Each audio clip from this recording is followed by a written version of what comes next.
someone commented on a video a while ago. They said something to the effect of, how does Alabama always get all these great players? And I kind of laughed. I kind of chuckled. They said, look, it's recruiting. If you were a top high school football player and you knew you were going to have a couple years in college to stop, it's like you get on a bus stop, you got to walk for a little bit, and then you go back on another bus and there for a long time. So if you're going to make a brief pit stop in college football before you go to the NFL, where would you rather go? Here's the selling point on Alabama. And Alabama now sells itself because of its success over the years. If you go to Alabama, you're a top-level high school football player. You go, you're there for 3 years, you have fun, you win a bunch of games, everyone around you is really good. A lot of guys are going to the NFL all the time, there's a big legacy there. You go, you have fun, you play for 3 years, you win a lot of games, then you move on to the NFL. That's the very simple recruiting pitch to Alabama is you go, you win, you have fun, you're around good people, bam, easy, enough said.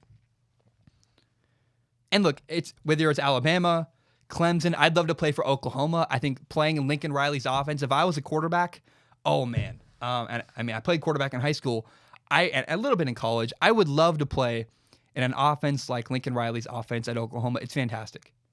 But there are 3 programs in college that 18-year-old kids in high school don't seem to appreciate very well. And these are not, because here's the thing that people don't understand. Going to a really, really badly run football program is the worst. I have a lot of friends who play college football. Being on a team that's 0-11 with bad administration, no support, no money behind the program, and mean coaches or bad coaches that aren't very good, that's a nightmare. And a lot of players go to really bad programs because, oh, well, it's this or it's that, and the name brand, rather than thinking with a lot of depth behind the decision. So I've compiled 3 colleges that I really am a fan of, and 3, I think, underappreciated college football programs that I think they're not the best programs, but they're really well run. They have great leadership and great coaching, and it'd be fun if I was a high school student, if I was a kid getting ready to go play college football, I would give a look at all 3 of these schools because I think they deserve a conversation and deserve to be considered by a lot of people who maybe don't really fully appreciate them. The number 1 school on this list is the University of Utah. It comes down to coaching. Their leadership is fantastic. Kyle Whittingham, the head coach of Utah, has been there for 15 years. He's won 120 games. He's got 61 losses, and he's got a really, really good culture in place. If I was a kid with an offer to Utah, it'd be really hard to get me to not go there. It's not just about football with Kyle Whittingham. He's a great guy. I think you'd learn a lot about life. You'd learn a lot about people, and you're going to win a lot of games. I mean, 13 of the last 15 years they've went to a bowl game? They're 11-2 in bowl games, Utah is, in the last 15 years. That's unbelievable. You go to bowl games, you win. Players fight really hard for Kyle Whittingham. You're going to be a part of a football program with really physical football teams that play great defense. They run the ball well. Kyle Whittingham seems to value, he's a defensive coach, but he values the ability to run the football. I think you could learn a lot about life as a person, have a lot of fun, win a lot of games at Utah. I think Utah is a underappreciated program nationally throughout college football. I mean, good leadership is so, people don't seem to think about that very often. You want to be around good men because the majority of guys who play college football do not go on to play in the NFL. You want to be around someone who's going to invest in you as a person, help you set up yourself for the rest of your life. And a lot of guys don't think about any of these things. Not to mention, here's a thought about Utah. You get to live in Salt Lake City, a fantastic, fantastic city. I like hiking. I would love to live in Salt Lake. I think it would be fantastic. The second program that is, I think, underappreciated nationally is the University of Iowa Hawkeyes. For the very similar reasons that Utah's underappreciated, it's Iowa's head coach, Kirk Ferentz. He's a fantastic leader. He's a good guy. I've watched a lot of interviews with him. I mean, he's been at Iowa for 20 years, and 16 of those 20 years, Iowa's been to a bowl game. Iowa, they're not the best of the Big Ten. They're not dominating the Big Ten. They've had a couple 10-win seasons. For the most part, Iowa goes 8-5 every year. They kind of have solid wins, but they're never the top of the Big Ten.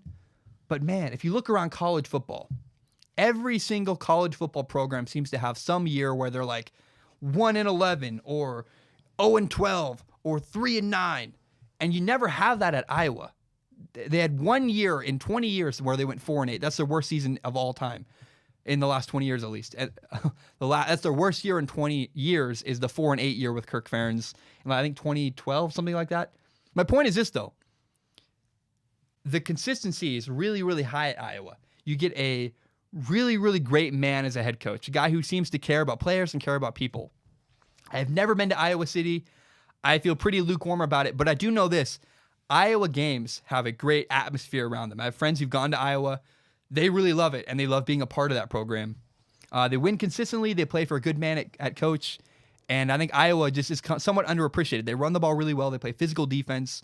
Again, they're never the best of the Big Ten. I think they've went to one Big Ten championship, but if you want to have a good time, win the majority of your games, be around good people, go to Iowa. I think a lot of people don't seem to appreciate those factors. You want to be around really good people.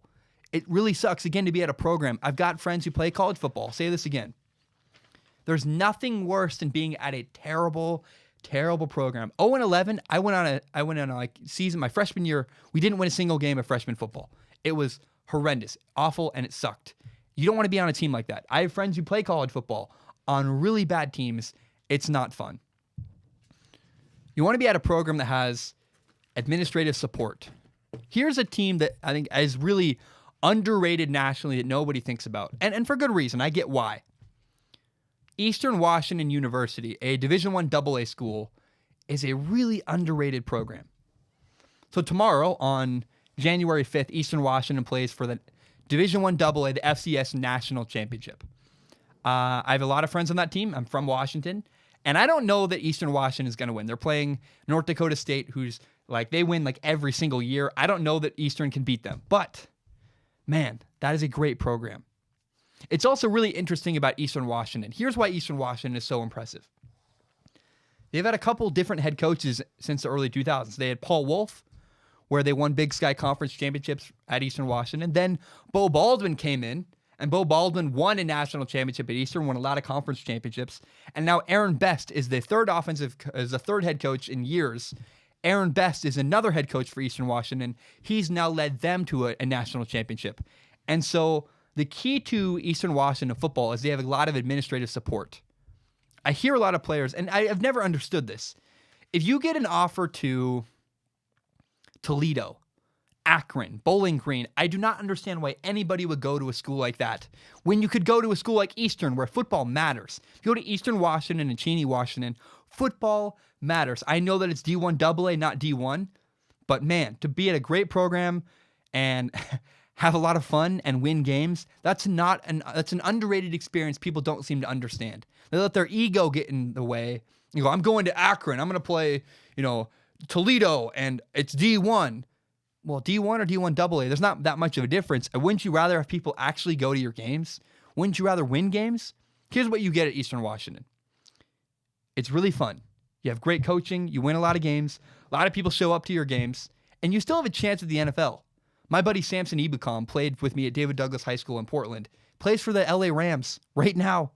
Literally, the guy, he was fantastic at Eastern Washington, moved on, was drafted, went to the NFL. It's not like you go to a D1 AA school, you have no chance to play in the NFL. If you're good enough, they'll find you. And I think you have just as good a chance to go to the NFL from Eastern Washington as you do at Marshall, North Texas, Akron, Miami of Ohio, all these kind of trashy. Watch a Miami of Ohio game. Watch a Ball State football game. Dude, there's nobody there. That's a horrible, less attendance in a high school football game. That does not look fun at all. If I'm a kid nationally, if you called me the minute Bowling Green offered me a scholarship, I go, oh, no. Let me call Eastern Washington right now and go play for a program where I would have fun and win a lot of games. So those are my three underrated, underappreciated college football programs nationally. It's Iowa, Utah, and Eastern Washington. I just think people don't often appreciate being around good people and being around a good culture enough. And those are three really good college football cultures that consistently win and have really good people leading things from the top. Oh, I hate doing this. It makes me feel uncomfortable. I really don't like self-promotion. It makes me feel like a used car salesman, but I got to do it. So if you don't know, this is my podcast, Strong Opinion Sports. It's my favorite thing in the world. And you can subscribe on iTunes, SoundCloud. You can find it on YouTube. You can find the full entire hour-long podcast on YouTube. You can also find shorter breakout clips like the one you just watched. Please do me a favor. If you like anything I had to say, maybe you hate me and you're mad about something, share this podcast with your friends. Share it on Facebook, Twitter, Instagram, whatever you want to do. Help me grow. by telling your friends about this show.